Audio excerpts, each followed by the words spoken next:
What's up, everybody? Welcome to the Gung-Fu Super Bros podcast, the number one podcast for Kung Fu arts. Yep, Martial that is arts, what we do. Movies culture. and pop culture. Welcome to the Wednesday episode of the movie review. Again, we don't have to say the dates because it's that's whenever true. you see it. The movie review. Hey, Abarca, say hi. Hey, what's up, folks? Stevens. Hello. And remember, my name is Ivan.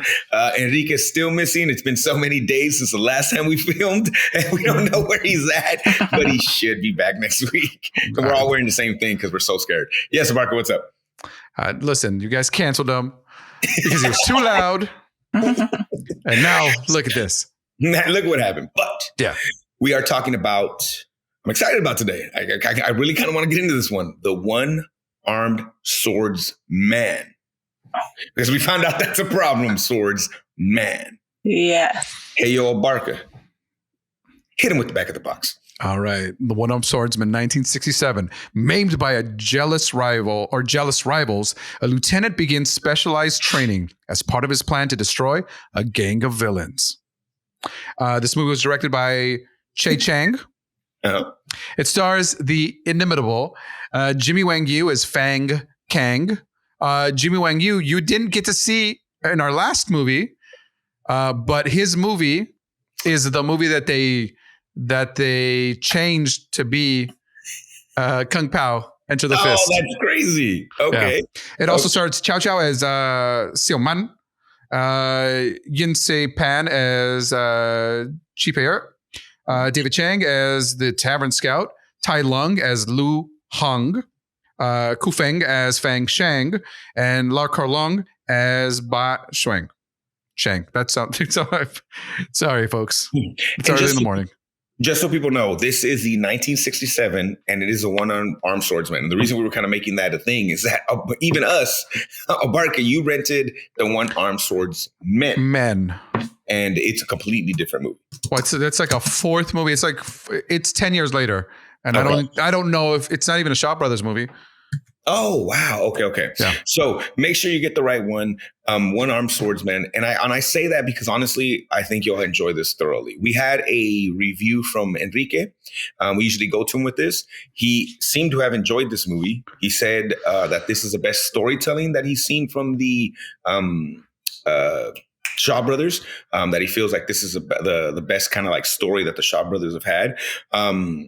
He also said that he thinks it's better than any triple R or whatever movie that's been out there, that this should be number 10 with the bullet because that other movie's not that good. So Wow, Enrique, I don't know. That's what I'm he glad said. he's gone. That's what he said. But now I got to deal with that controversy. Thanks, bud. I was like, wow, but that's what he said. He said that the special effects were even better in this movie than they were in that Triple R movie. That tiger doesn't even look real. He was just saying crazy stuff. That the tiger on Stevens' cup looks more real than the tiger in the damn Triple R movie. So This one? he was talking. I don't even know how you knew you were going to drink it out of that tiger cup. I don't even know how you knew that. But he said this was a banger. No jokes aside, but he said it was a banger. He enjoyed it. So, Marco, did you like this movie? I enjoyed the movie. It didn't wow me. What? I don't know.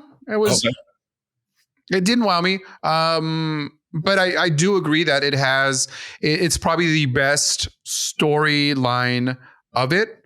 Of the Shaw Brothers movies that we've watched, right? It's got a lot of heart. It's got a lot of I think you put it best. This movie is more grand and epic in scale than some of the other movies that we watched. Mm-hmm. It follows the same progression where, this happens to a fighter and then he has to get to a level of proficiency for him to avenge or right the wrong that has happened. Stevens, what did you think of this movie compared to the other Shaw Brother movies? Because something like sticks out to me completely. But what did you think? The story is different. Like the story is more complete, maybe less holes in the story. I think it's better told, maybe. Because the other ones have stories and they're like, aha, this bad thing happens and now we're going to train really hard and we're going to come back and we're going to win, right?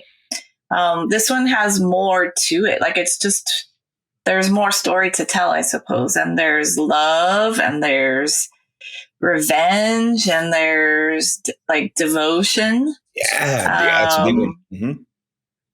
Yeah, so I don't know. I think it's similar because we can talk about the similarities. Yeah. But I also think there's just more to it. And Barkley, I think you said this, but Super Stevens, if you can check this out, where in the Shaw Brothers timeline, I guess, does this movie fall? Because by the scope of it, I would have felt it was one of the last ones. Just because I felt like they learned from their other movies and they said, heck, let's make this. And I say epic because for a Shaw Brother movie, it's almost 2 hours long. And so go ahead. Well, they've got a ton, right?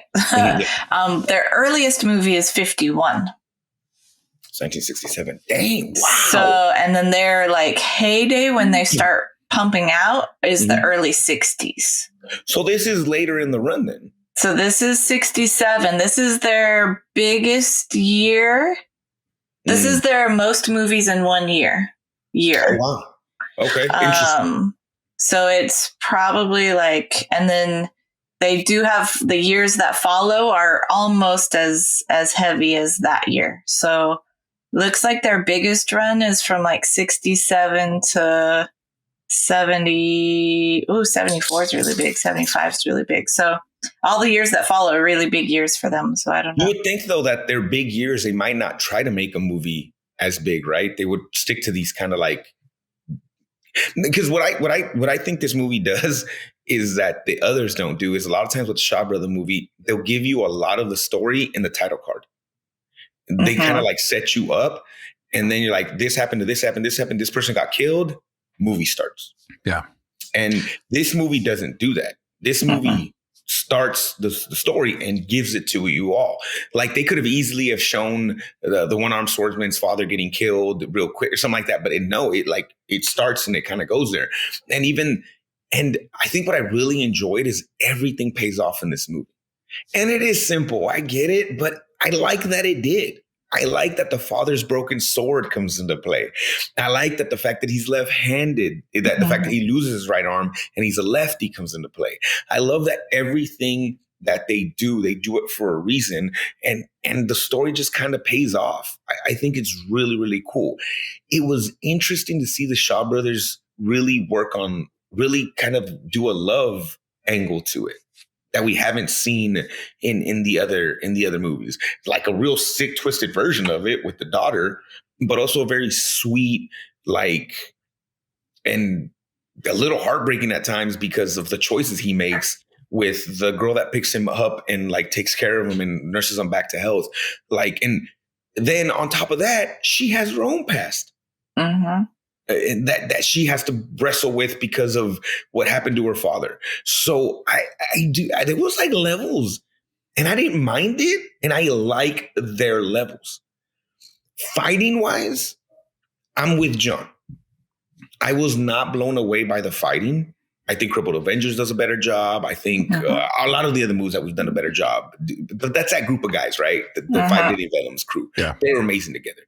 This fighting was meh. Like it was at the beginning, it was really slow too. That opening fight scene, it's kind of slow, but I really dug the story. Like I really dug the story.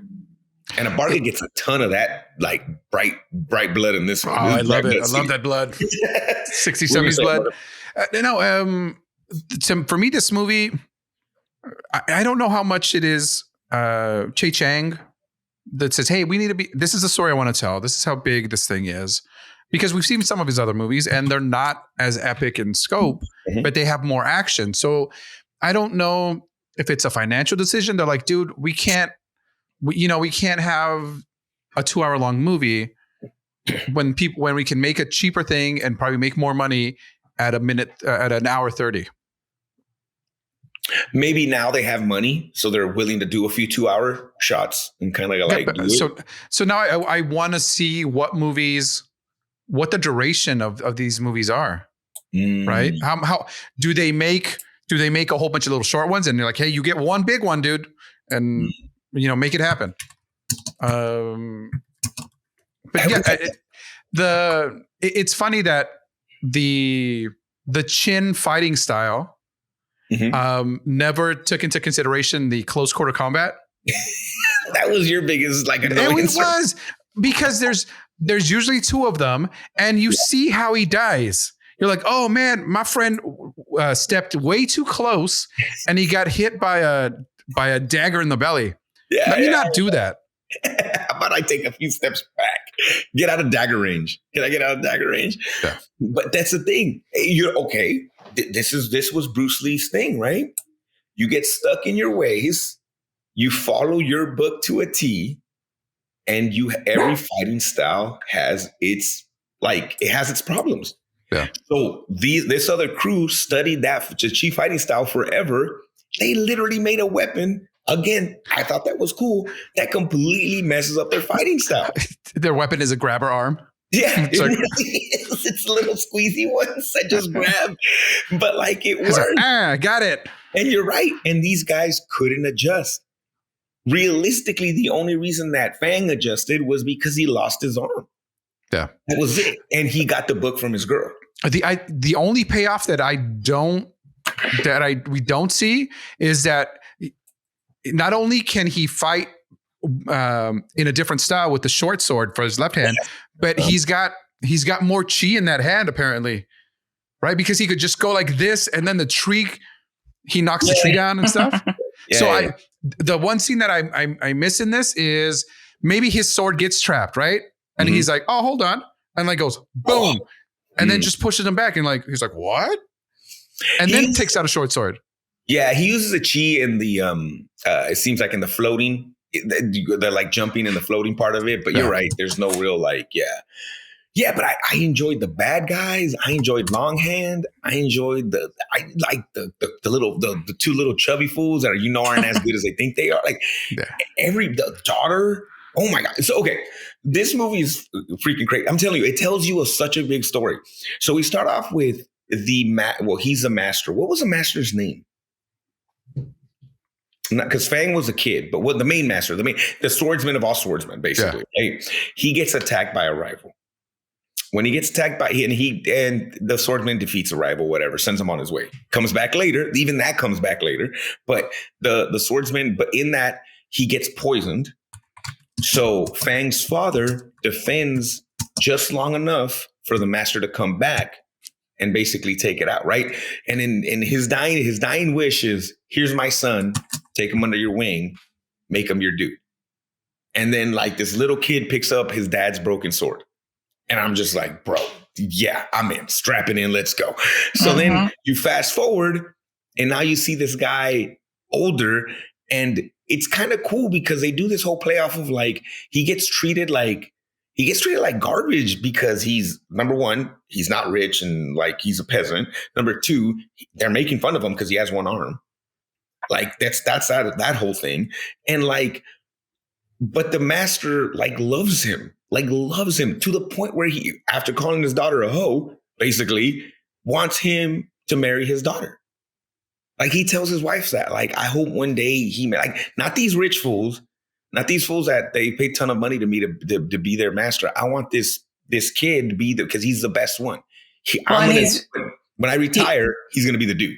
He's good, and he's not braggy about it. He doesn't go looking for a fight like these fools. He doesn't, right? It's all of that kind of respect for what that relationship is and what he did for each other, so to speak, right? And he's the best one. He's the best one. He's the best student he's ever had, to the point where he said, I'm going to retire. I'm turning 50, I think, right? Yeah. No, 50. I'm turning 50 on my birthday, and he's going to be the dude.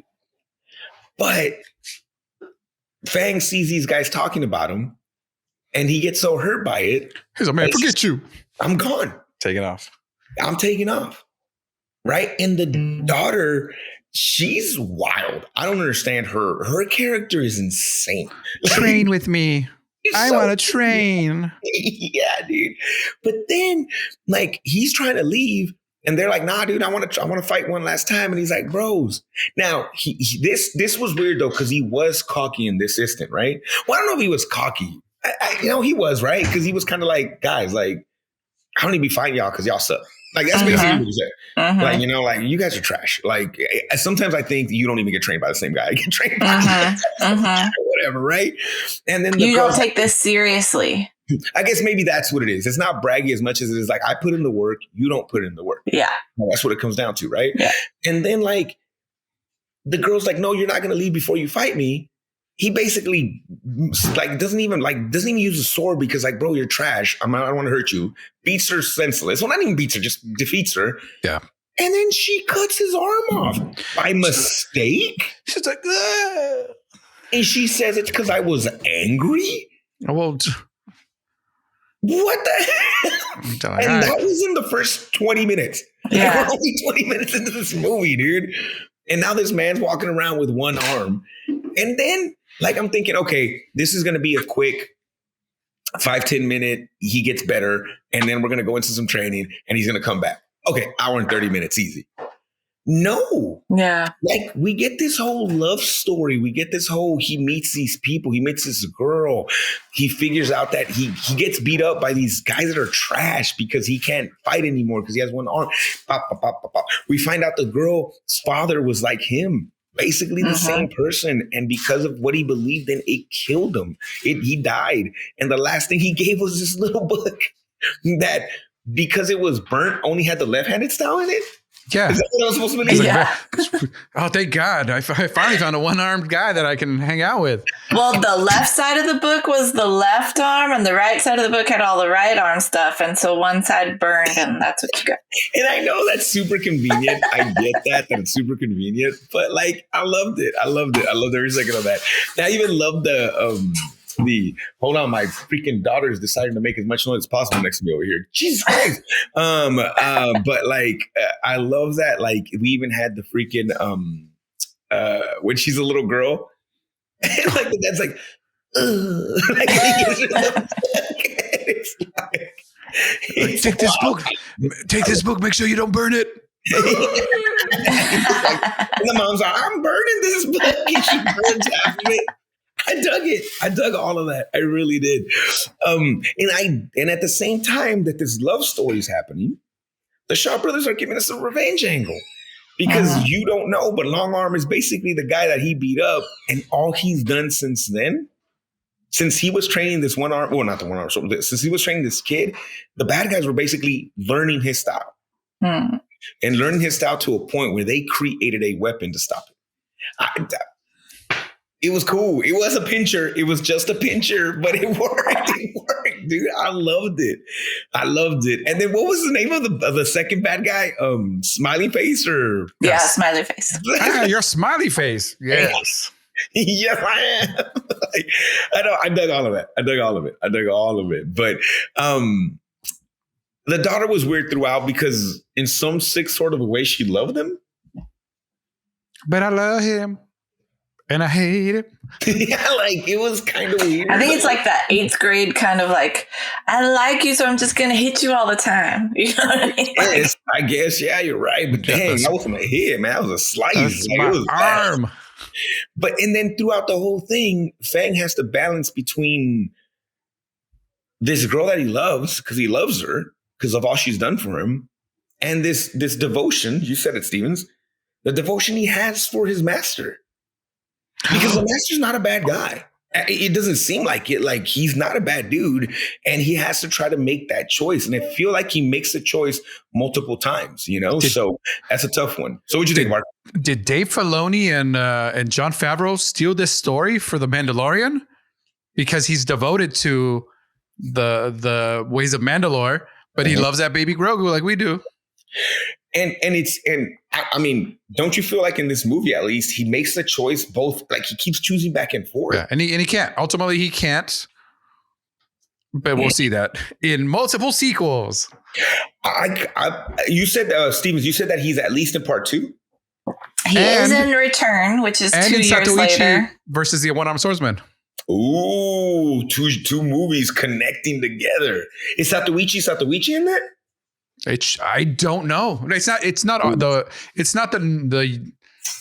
Oh, because that one's too new, huh? Yes, it's not the newest Satoichi, but I bet you it is the guy that's Satoichi. So he is in. Okay, hold on. Let me go to the original and just see if there's any more. But he's in the One-Armed Swordsman. He's in. I'm assuming Return of the One-Armed Swordsman in '69. And then he is in Zatoichi and the One-Armed Swordsman in 71 as same character. He is Yu Wang in pretty much every movie, but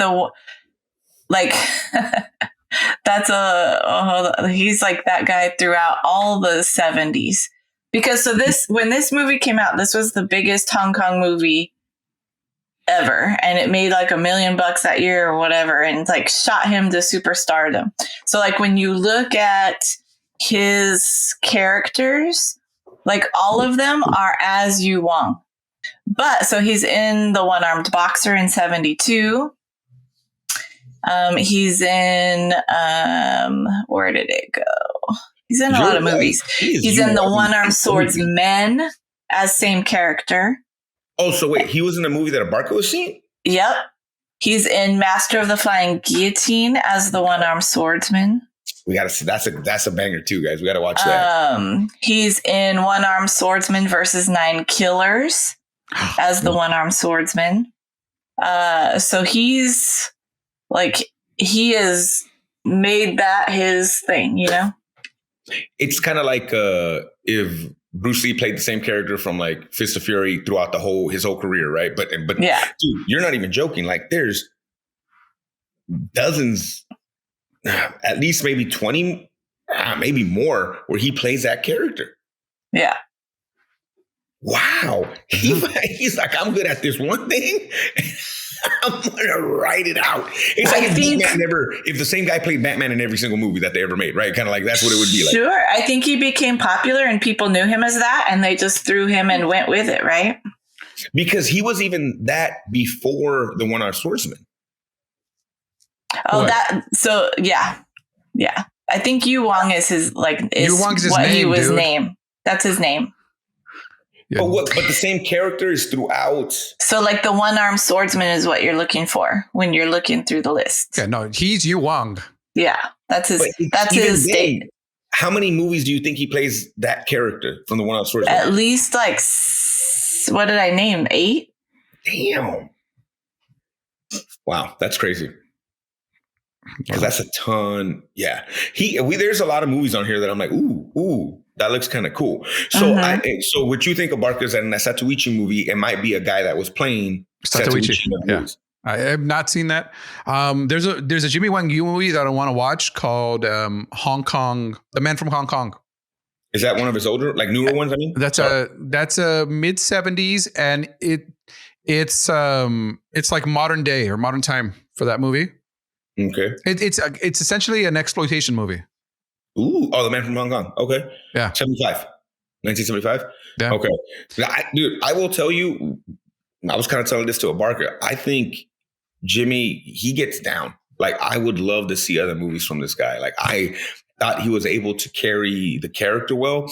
I'm interested to see how he does with the fighting in other movies. Because again, the fighting was like whatever, but like that could have also been, we're doing so much story that we're not really worried about that. But like, I'm thinking like One-Armed Boxer is not to be dumb. If there's not swords in that, it's going to have to be more of him fighting. Right. So like, you know, I just would like to see how he does in these other movies. I like the female actresses in this movie. I think they did well. I like his love interest is more of like a simple, she just wants like that piece of land. She just wants to find somebody. That's all she wants. The daughter's like that cocky, like she's a coach's kid. Like that's exactly who she is. She's a coach's kid who like, sometimes like, bro, they shouldn't be starting. but because the coach is her dad, oh, okay, I guess. All right, she's on the team then. Like, I thought everybody did a good job in this movie. I really enjoyed it. In the end, though, are we to believe that he does choose love? Or did he kind of have his cake and eat it too? Because remember, before that last scene, there's a scene where she's like, dude, like, you have to make a choice.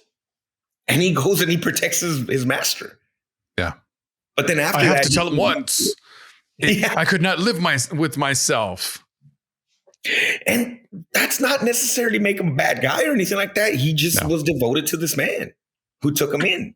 I think it is love, right? Like he's choosing the love for that. And then at the end, he's like, I'm not staying here, right? I've got to go because she's taught me something too, right? Like she's taught me how to love also in a different way, right?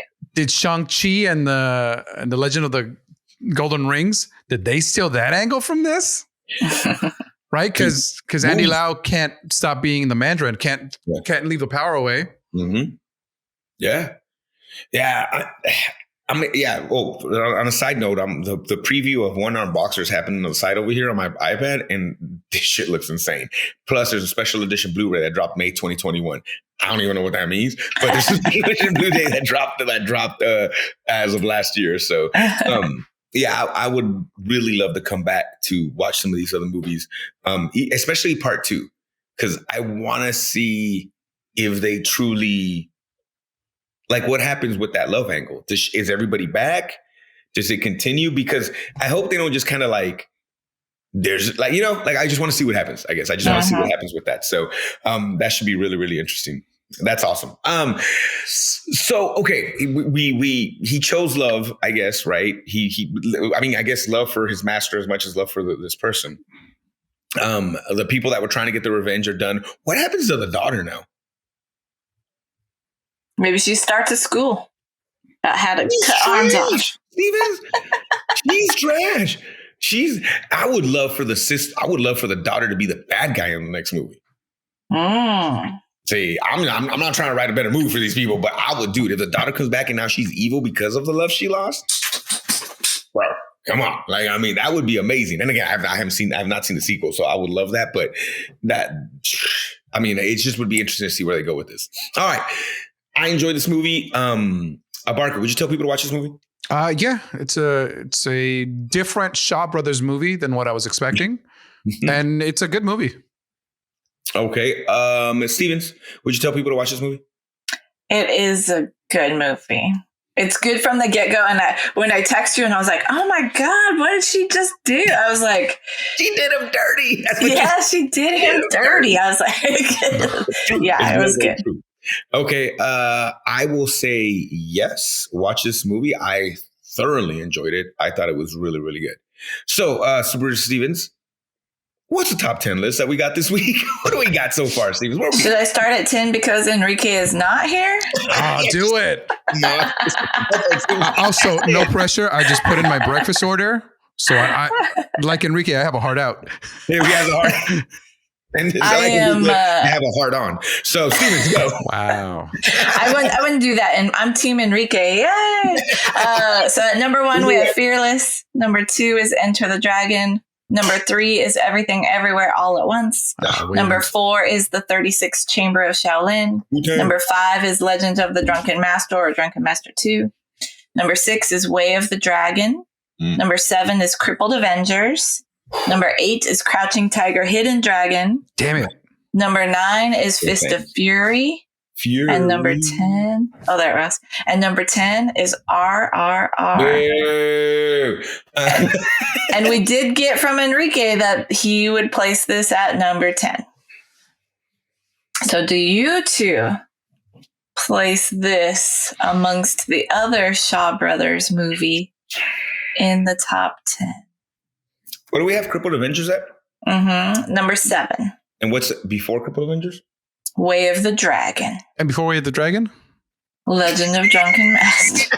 Okay, but then before Legend of Drunken Master was 36th Chamber of Shaolin. Okay. What comes after again? I will go first. I like this movie more than I like Crippled Avengers. Oh. And I really, really, it hurts my heart to say that a little bit because I love the fighting in Crippled Avengers. I love that Deadly Venoms team. I was just going to say, you're putting your Deadly Venoms crew down. Yeah, that dance that they do is amazing. And I don't know if maybe they don't give the Deadly Venoms a movie like this because there's so many of them that it's hard to. Oh, well, yes, because you've got 5 guys that have got to have a story together. Yeah. So maybe that's why they don't get a One-Armed Swordsman. But maybe Jimmy was the right guy too. And I liked it. And again, most of the time I'm in these martial arts movies for the fighting, but it wasn't, again, and I'm not trying to say it was bad. It just it's not at the level to me of Crippled Avengers. I think Crippled Avengers does a way better job. They do the rings and all that stuff just work in different styles. But again, that all being said, I really like the story of this movie. I think for being 1975, again, female characters that aren't just like, or whatever, like some movies that we watch now do with them. Like, no, man, like the daughter, as much as she's annoying, she does a great job of being that character. And she is a coach's kid. And she does it well, right? And I like it. So I'm saying 7 for me. 10 from Enrique, better than RRR. 7 for me, better than RRR also. Barker, where do you have it? Okay, what is 9? Now I'm serious for this time. Fist of Fury. Oh, I don't like this movie more than Fist of Fury. Do you like it more than RRR? I would say so, yeah. Yeah, because this movie, I enjoy that. You know what I really enjoyed? That the girl, after her dad dies, had, she's not like, you have to get married. It's like, now I live in my own house, man. Like she's independent in this Hong Kong 1967 movie. Yeah. I think Chang Chang's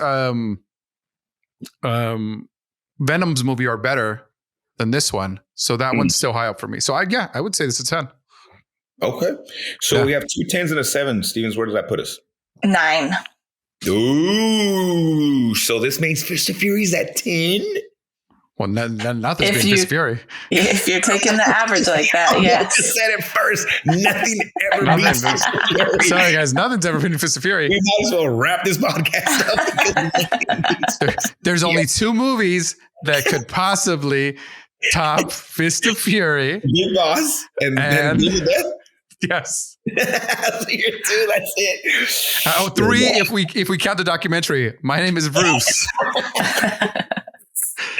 Wow. So do you, here's where you have, so 9 is mathematical, right? Or do you put it at 10 because there's 2 at 10? I mean, that's something you have to agree to. Listen, I don't know about math, but I know that I'm born atomically. Hypotheses and all that stuff, bro. You know, the Emancipation Proclamation. I'm okay with it. Look. Magically, it's number 9. What was it? 9 point what? Oh, it's 9. It's 27 divided by 3 is 9. Oh, well then it's 9. It's 9. It's 9. You can't fight math. 999? No, that's 666. The mark of the beast. Okay. All right. So then we have a new 9. Damn. Wow. This list is going to get hard to crack into, guys. But I kind of feel like we're going to do it next week. All right, Stevens, what are we watching next week? So next week, we're taking a departure from pretty much a lot of what we've been watching. And we're watching Golden Showers. Wait, what? And we're watching, no. I mean, you can watch that next if you want to. Spray that golden shower. But we're watching The Big Hit from 1998. So it's a neo Gung-Fu movie. Yes. Yeah. Great. Thank you. Neo Gung-Fu. I don't know if Enrique watched this. I think he said he did. Well, I can't remember, but he shouldn't have gotten canceled. He shouldn't have got canceled. I'm excited about this movie. A Neo Gung-Fu movie.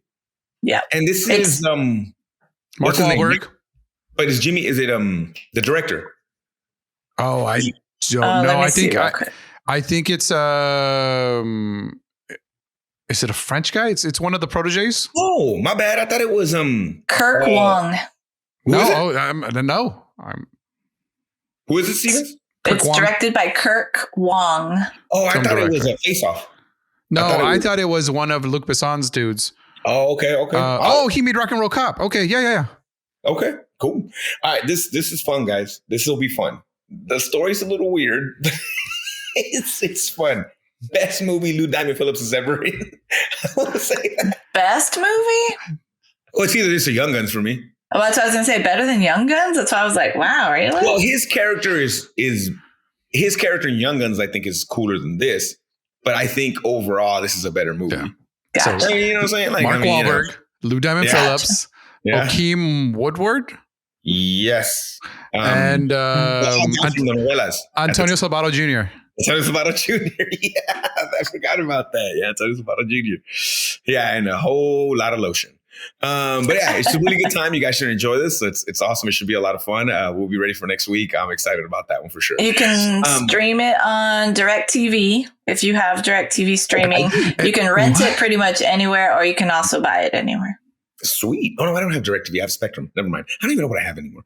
I feel like I have to get YouTube TV just for the World Cup, but they sent us a thing where I guess I can do my games via the internet for Spectrum. Oh, there you go. Yeah. And again, guys, this is not YouTube TV doesn't pay us anything, but they are the best streaming service out there. It's just if they had Spanish channels, God, their interface just works. Everybody else, catch it up. Come on, Spectrum, let's go, man. Jesus Christ. The only YouTube TV, the only thing I want is the ability to change channels. Because I hate going on the thing. I just go left, right. Yeah. Look at you, old man. You're like, I want to be able to scroll through my channel. No, because look, I know sometimes I want to watch, like I'm watching the local NBC and then I want to switch over. Two buttons, you could get to the other one, or one push. Yeah, you're right. That is true. But dude, it's such a good interface compared to every other one. Oh my God, it's not even close. It's like they're ahead of the game by so much. It's crazy.